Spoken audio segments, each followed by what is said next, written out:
चीन में आज मुसलसल 10वें दिन कोरोना वायरस के 20 से कम मामले सामने आए। नेशनल हेल्थ कमीशन के मुताबिक पिछले 24 घंटों के दौरान 3 नए मामलों की तस्दीक हुई है।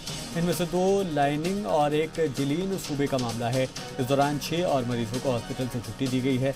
नेशनल हेल्थ कमीशन के मुताबिक चीन में इस वक्त सिर्फ एक ऐसा मरीज है जिसकी हालत नाजुक बनी हुई है। कोरोना के कहर के बीच कोलंबिया में पार्टी करना लोगों को काफी महंगा पड़ गया। पार्टी की इत्तला मिलने पर पुलिस और मेडिकल टीम ने मौके पर पहुंचकर छापा मारा और 20 लोगों को गिरफ्तार कर लिया। तिब्बी मुआयने के बाद इन सभी को हॉस्पिटल में दाखिल करा दिया गया है। ब्रिटेन में लॉकडाउन में ढील देने के बाद ट्यूब ट्रेन सर्विस शुरू हो गई है। लोग चेहरे पर मास्क लगाकर सोशल डिस्टेंसिंग बरतते हुए ट्रेन में सफर कर रहे हैं। ब्रिटिश रेलवे ने कहा कि मैं ट्रेन की मौजूद नशिस्तों में से सिर्फ 15% सीटों पर ही लोग सफर कर रहे हैं।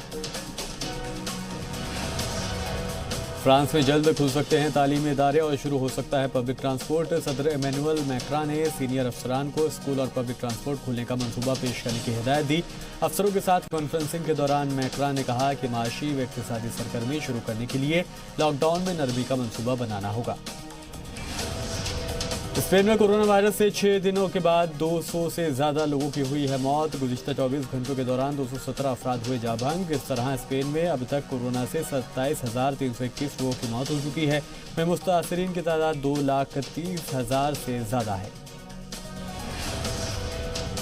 स्पेन में एक और तिब्बी एहलकार की कोरोना के सबब मौत हुई है। 2 मिनट की खामोशी अख्तियार कर हॉस्पिटल स्टाफ ने मरहूम को राजअकीदत पेश किया। हॉस्पिटल में ड्यूटी के दौरान मरहूम कोरोना से मुतासर हुआ था। वाज़ेह स्पेन में सबसे ज़्यादा तिब्बी एहलकार मुतासर हुए हैं।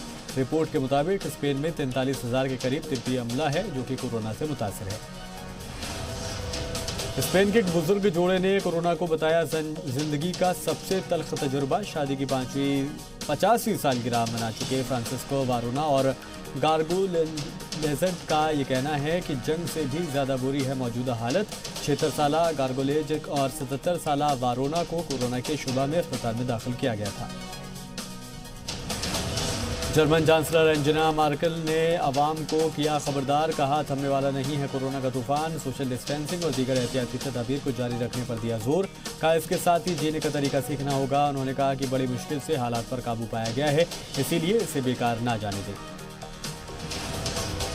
आलमी तजारती इदारा यानी वर्ल्ड ट्रेड ऑर्गेनाइजेशन के सरबराह तयशुदा मुद्दत से पहले ही दे सकते हैं इस्तीफ़ा। सदर रॉबर्टो एजेवेडो ने 164 रुकनी WTA का बुलाया खुसूसी इजलास। ज़राए के मुताबिक WTO सरबराह रॉबर्ट एजेवेडो आज वीडियो कॉन्फ्रेंसिंग के जरिए मेंबरान को अपने फैसले से मुत्तला कर सकते हैं। रॉबर्ट गुज़िश्ता 7 साल से इस ओहदे पर फाइज हैं। उनकी दूसरी मुद्दत अगस्त 2021 में ख़त्म हो रही है। हांगकांग में फिर से शुरू हुआ जमहूर पसंद हामियों का एहतजाज। मकामी हुकूमत और चीन के खिलाफ किया पुरजोर एहतजाज। शॉपिंग मॉल के बाहर मुजाहिरीन और पुलिस के बीच हुई तीखी झड़प। मुजाहिरीन को मुंतशिर करने के लिए पुलिस फोर्स ने पेपर स्प्रे का इस्तेमाल किया।